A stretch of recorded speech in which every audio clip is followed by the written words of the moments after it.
Hi. Today I'd like to do a teaching on Ezekiel 17, which I believe reveals the identity of the end-time nation of Babylon the Great and the relationship that the Jews will have with this end-time nation. In addition, I'll also address the importance of the Jews needing to flee this Babylon the Great during the tribulation. Begin our reading in verse 1 of Ezekiel 17. There we read, "And the word of Jehovah came unto me, saying, Son of man, put forth a riddle, speak a parable unto the house of Israel." So we see Yahweh putting forth a riddle. A riddle is basically a difficult or perplexing, enigmatic question or saying. This obviously implies the meaning of some of the passages in this chapter are not going to be easy to understand or grasp. There's a degree of wisdom and thinking that is required to comprehend some of the text. But although it can be difficult to understand these passages, I believe with the help of the Holy Spirit, it is possible to understand the overall meaning of these texts. As we'll see, the riddle mentions two great eagles and the respective experience that the Jews have in relationship to these two eagles. As the riddle will make evident, the first eagle is King Nebuchadnezzar, or ancient Babylon, but what is not so evident is the identity of the second great eagle. And it's the identity of this second great eagle that I hope to make clear to you by the end of this teaching. Continuing on in verse 3, Yahweh says, "And say, thus says Jehovah Elohim, a great eagle with great wings, long-winged, full of feathers, which have had divers colors, came unto Lebanon and took the highest branch of the cedar. He broke off the topmost of its young twigs and carried it to a land of trade and set it in a city of merchants. Then he took of the seed of the land and planted it in fertile soil. He placed it beside abundant waters. He set it like a willow twig. And it sprouted and became a low spreading vine, and its branches turned toward him, and its roots remained where it stood. So it became a vine and produced branches and put out boughs." Before I read the text about the second eagle, I just wanted to try to explain what the first eagle represents, namely the king or the nation of ancient Babylon, which the Jews were taken to against their will. But this is what Jehovah appears to indicate as he explains what this eagle represents in verses 12 to 15. "Say now to the rebellious house, do you not know what these things mean? Tell them, behold, the king of Babylon came to Jerusalem and took her king and her princes and brought them to him to Babylon." Here we have the king of Babylon taking the king of Judah, who was Jehoiakim at the time, and took other people of rank from Jerusalem against their will to ancient Babylon. In 2 Chronicles 36, verses 9 through 10, speaks about this.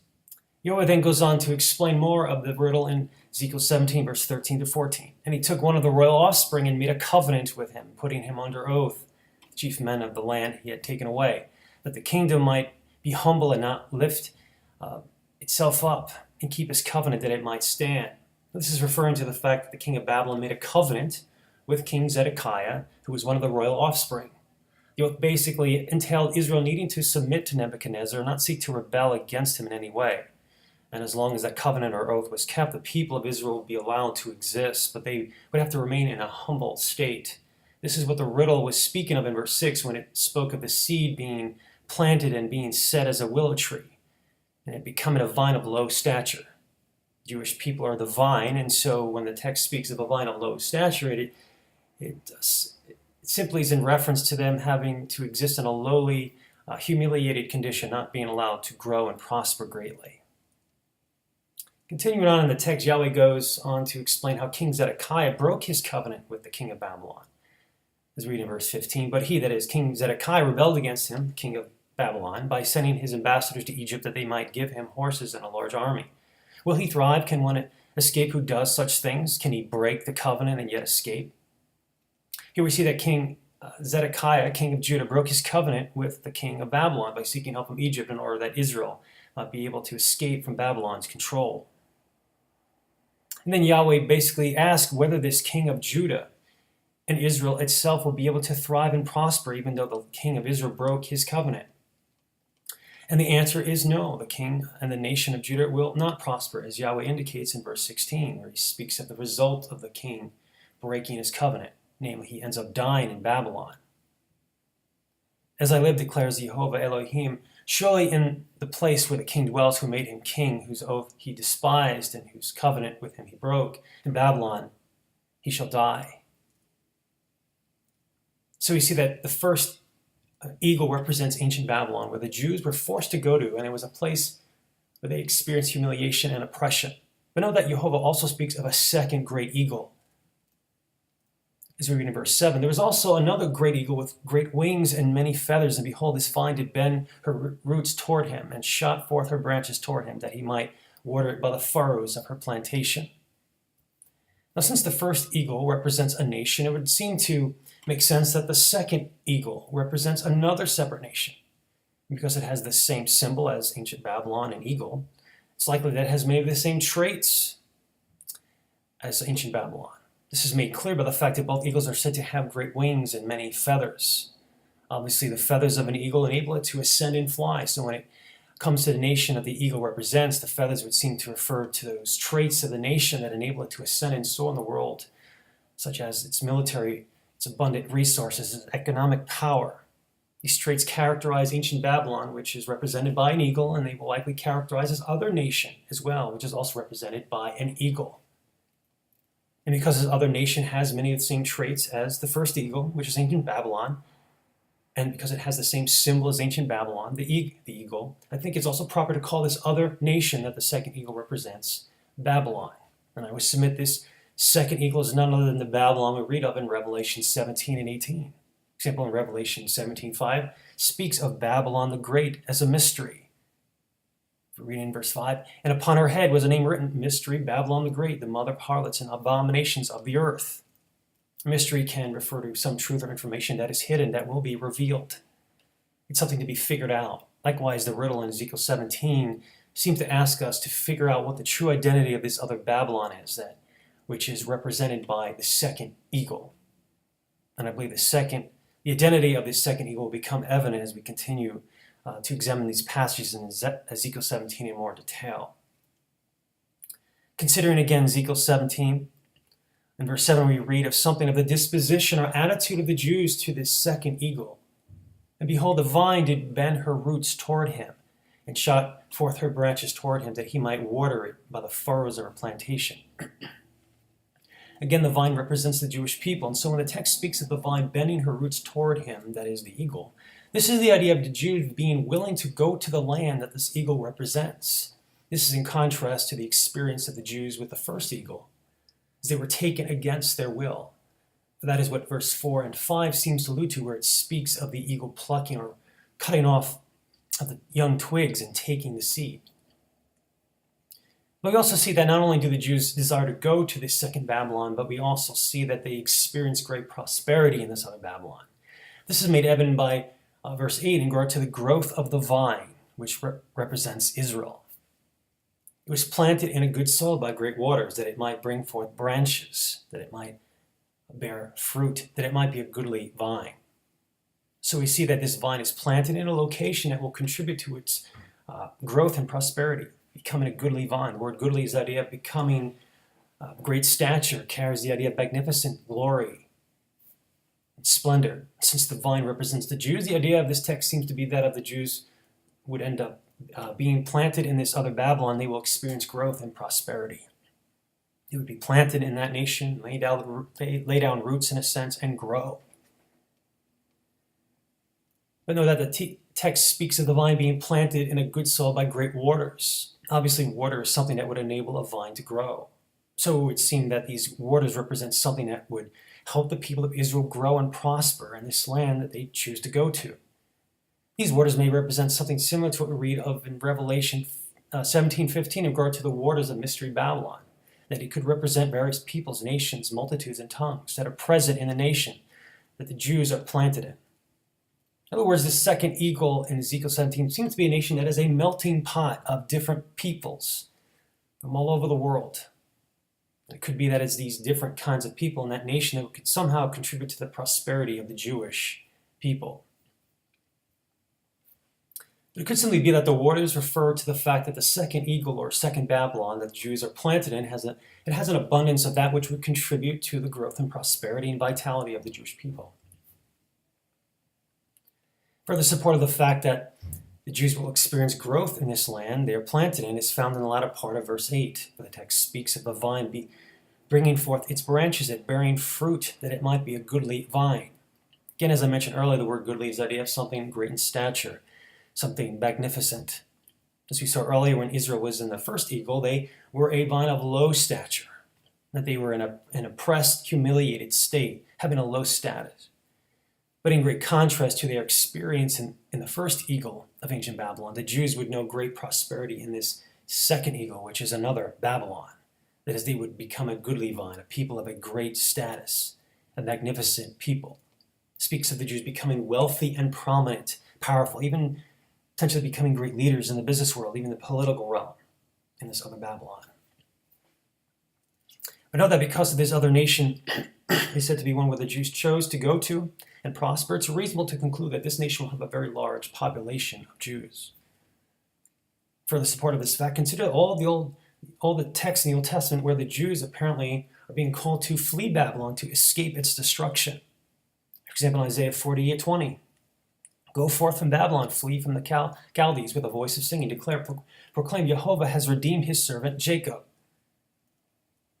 Zechariah 2:7. Deliver thyself, O Zion, thou dwellest with the daughter of Babylon. Jeremiah 51:45. My people go out of the midst of her, and let everyone deliver himself from the fierce anger of Jehovah. The fact that all these passages are directed to Jews living in Babylon before it is destroyed suggests that this nation will indeed have a very large population of Jews within it. In summary, we have seen that Ezekiel 17 speaks of another Babylon that is symbolized by a great eagle that the Jews would choose to go to and be a place where they would experience great prosperity. In addition to Ezekiel 17, we have considered some of the texts in the Old Testament which strongly implies that this end-time nation of Babylon will have a large population of Jews. Now, what nation of the world today best fits this description? I would submit that it's the United States. First of all, consider that one of the main symbols of the United States is the eagle. Of course, there are other nations that have an eagle as their symbol, so this fact alone doesn't necessarily prove the United States is Babylon, but it's some evidence nevertheless. In addition, more than any other nation in the world, America is the one that many Jews have chosen to come to, in a place where they have greatly prospered. For example, relative to all other ethnicities, the Jews have the second highest median household income in the United States, with $97,500 a year. In addition, I understand that a large percentage of the billionaires in the U.S. are Jewish. I recall one source indicating that it was around 24% of billionaires are Jewish. I think this is quite significant since Jews make up only 2% of the U.S. population. So we see just from an economic standpoint, the Jews as a whole have indeed experienced tremendous growth and prosperity. As a people, they have indeed become a goodly vine, after having been planted in the United States, which I believe is the very nation that the second eagle in Ezekiel 17 represents. In addition, I mentioned earlier that the second Babylon would be a nation that has a large population of Jews in it. That would certainly apply to the United States, since the U.S. has the largest population of Jews in the world, second only to Israel. And whether a nation fits these descriptions we have considered as well as the United States, would this fit some of the many entities or nations that some insist are Babylon the Great? Would it apply to the Vatican, Saudi Arabia, Iraq? Do these entities have a large population of Jews, and where many of those Jews have experienced great prosperity within those entities? Not at all. Of course, there are many other good reasons for asserting the United States is currently, or at least will become, Babylon the Great in the future. The point of this video is not to do an exhaustive study on this issue, but mainly to focus on how I believe Ezekiel 17 does seem to shed light on the identity of end-time Babylon indeed being the United States. And one might wonder why it's important to know the identity of end-time Babylon and the Jews' relationship to it. Well, first of all, I think it's important because it's a father addresses such things in the Bible, and is therefore inherently valuable information and commendable for a believer to seek out and understand this information and knowledge. But in addition, having a good understanding of the identity of Babylon the Great and the relationship that Jews have with it can tend to shed light on what exactly may happen in the end times. Namely, I believe one possible scenario is that after the rapture occurs, Jehovah will begin to open the eyes of the Jews and draw them to Christ. One of the great works the Father will do, one of the first great works the Father will do on their behalf is to rescue many of the Jews from the United States before it's destroyed. Revelation 18, we have a description of the end-time city of Babylon that is going to be judged. In verse 4, we have a command apparently being spoken by Yahweh for his people to come out of Babylon. There we read, and I heard another voice from heaven saying, come out of her, my people, that ye be not partakers of her sins, that ye receive not of her plagues. Now, many believe this is a call for people not necessarily to physically depart from Babylon, but to come out of her in a spiritual sense. That is, Jehovah is basically calling his people to forsake all the sinful practices and ideas and values of Babylon. However, while it's true that our Father does desire his people to resist being conformed to the corrupt ways of Babylon, I don't believe that is the meaning of this particular command. One of the reasons I believe this is because such an interpretation doesn't really harmonize with the language and the point of the text. Consider the fact that one of the reasons Jehovah gives for his people leaving Babylon is that they might not partake of her sins. But if the statement, "come out of her, my people," basically means don't partake of Babylon's sins, it would seem redundant for Jehovah to then say that ye be not partakers of her sins. To help clarify this, allow me to paraphrase the text that "come out of her, my people" is replaced with "don't partake of the sins of Babylon." The text would basically be implying, don't partake of Babylon's sins so that you are not a partaker of her sins. Again, I would say that is redundant and doesn't seem to make much sense. What makes more sense is that Jehovah is simply telling his people an action they are to take to help keep them from partaking of Babylon's sins. And certainly one way to refrain from partaking in the sins of others is by exercising self-control by the power of the Holy Spirit and refraining from the sin. But another way in which one could avoid partaking in the sins of others is to literally remove yourself from their company and influence. Assume you live in a city where there's a high degree of sin and worldliness and sexual temptation and so forth. If you were to literally leave the city, that would tend to help keep you from partaking in the sins of that city. So I believe it makes more sense to understand this command to flee Babylon as a command to physically depart from the city or nation of Babylon. This is further supported by the second reason Jehovah gives for his people needing to depart from the city. It was so that they would not experience her plagues. Later on in this chapter, Jehovah mentions how the whore will be judged, namely through other nations, through fire. If such a judgment were to fall on the entire nation, then it would seem that the only way to escape such a judgment would be to literally flee the nation. Of course, Yahweh could miraculously protect his people in various ways, much like he protected Daniel's friends in the furnace of fire. However, the Bible makes it pretty clear that the judgment that is to fall upon Babylon is by Yahweh's design and is ultimately his judgment on the nation. We know that any time Jehovah pours out his judgment on a city or nation, he first ensures that he removes his people. So if Yahweh's judgment is going to fall upon Babylon, it will only occur after all the righteous have been removed. The question is, how will they be removed? Well, it seems they will be removed through them obeying the word of Jehovah by literally leaving the city or the nation. It's similar to the destruction of the temple when those Jews who believed Christ and fled the city were rescued. Likewise, during the tribulation, Christ commands that believers are to flee the holy city to the wilderness, and those who obey and endure to the end will be saved. So it seems that the way in which God's people will be spared from judgment of Babylon is through obedience and taking action and fleeing from the nation, much like Lot was delivered through fleeing Sodom before it was destroyed. Again, I would submit Jehovah is calling his people to literally depart from this end-time nation of Babylon. This conclusion harmonizes with all the passages I cited earlier from the Old Testament where the Jews are commanded to flee Babylon. The language of those texts is not the idea of spiritually coming out of Babylon, but it's the idea of a literal geographical departure. Another point I believe needs to be addressed in regard to Revelation 18:4 is who exactly are the people whom the Father is addressing. And many assert this is referring to all Christians living in Babylon, but I don't think that's necessarily the case. The phrase "my people" can refer to believers, but it's often a reference to the Jews. In light of all the passages I cited earlier, which calls for the Jews to depart Babylon, and since the focus of the tribulation is on the Jewish people, it's very possible that Jehovah is mainly, if not entirely, speaking to the Jews living in Babylon during the time of the end. I believe this text and others I cited are ultimately directed to the Jews living in the United States shortly before she is destroyed.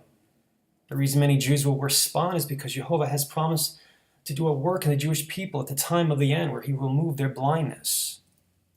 It could be that the witnesses of Elijah himself may even cite these texts in Revelation, in the Old Testament, when they preached to the Jews. And these saved Jews will likely seek to leave the United States and head to Israel, which is what Jeremiah 54:5 may be alluding to.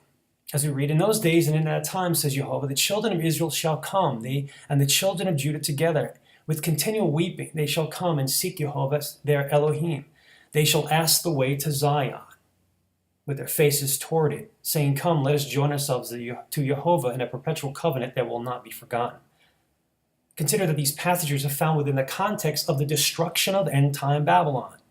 The context also suggests that there are many Jews living in this end-time nation of Babylon. For in verses 8 and 9, we read of Jehovah calling the Jews to flee Babylon in light of its coming destruction by other nations. Flee from the midst of Babylon and go out of the land of the Chaldeans, and be as male goats before the flock. Behold, I am stirring up and bringing against Babylon a gathering of great nations from the north country. They shall array themselves against her. For there she shall be taken. Their arrows are like a skilled warrior who does not return empty-handed. I believe this helps shed more light on what Jeremiah 54 verses 4 through 5 may be alluding to. This could be alluding to the Jews within the United States who have had their eyes opened by Jehovah after the rapture, and they have been hearing faithful preaching by someone such as Elijah, who is seeking to lead them back to Yahweh. But also Elijah may actually be using such passages, and those in Jeremiah and in Revelation, in instructing those Jews to leave Babylon, to leave the United States because of its pending destruction. And he also may tell them exactly where they must go, namely to Zion. And because Jehovah has been working in the hearts of many of these Jews, they will likely respond to this preaching and seek to leave Babylon and go to Israel. And they may manifest this desire by possibly asking what the best way is to get back to Israel. But that is what Jeremiah 50, verses 4 through 5 seems to allude to when it speaks of these repentant Jews. As it says, they shall ask the way to Zion. And while many Jews may flee the United States by taking a plane to get to Israel, I think it's possible that they may receive, many of the Jews may receive some special divine miraculous assistance. Revelation 12 speaks of the woman, which many believe is Israel, being given the wings of an eagle. The context seems to be dealing with the Jews fleeing to the wilderness, who will be given some kind of divine assistance to ensure a fast and safe journey. So likewise, it may be that the Jews who seek to obey Jehovah and flee end-time Babylon may receive some kind of miraculous assistance by which they can all flee the country. And this great rescue of the Jews that may take place in connection to their deliverance from Babylon harmonizes with the implication of Isaiah 48:20 and other texts which seem to allude to the Jews rejoicing and proclaiming the great work that Jehovah did for them in rescuing them from Babylon, or the United States before it is destroyed. As we read, go forth from Babylon, flee from the Chaldees with a voice of singing. Declare, proclaim, Jehovah has redeemed his servant Jacob. Imagine a scenario of Jews living in the United States who are told to leave the nation before it's destroyed, and they receive divine help in leaving the country. Certainly this would result in the Jews singing and rejoicing and proclaiming the redemptive work that Yahweh had done for them. They would seem to be rejoicing in the spiritual redemption and deliverance that they had experienced by Jehovah, where the Jews had their blindness removed and they were given a new heart of flesh that would enable them to attend to the faithful preaching. They will likely hear about their need to come to Christ and that in order for their sins to be forgiven. But also they would seem to be rejoicing in deliverance from Babylon, which entailed them hearing faithful preaching about their need to leave. But also they may be rejoicing in having been given some divine or angelic assistance to enable them to speedily depart from the nation before it's destroyed, and to enable them to eventually arrive safely in Israel. Now, the fact that the Jews who flee Babylon to go to Israel in obedience to Jehovah will be rejoicing in him and proclaiming his deliverance may be alluded to in Jeremiah 51, verses 9 through 10. We read, we would have healed Babylon, but she's not healed. Forsake her, and let us go everyone into his own country, for her judgment reaches unto heaven, and is lifted up even to the skies. Jehovah has brought forth our righteousness. Come and let us declare in Zion the work of Jehovah our Elohim. Again, I would submit this harmonizes with the scenario of a vast multitude of Jews fleeing America to Israel before it's destroyed, and out of love and gratitude towards Jehovah, they declare in the midst of Zion the work Jehovah did in their lives, both in regard to the spiritual as well as the physical deliverance that they experienced. That's all I wanted to share today. Please feel free to comment and share any thoughts or ideas you may have about what I've talked about. I just ask that if you disagree with me, that you would please be respectful in how you communicate. Thank you.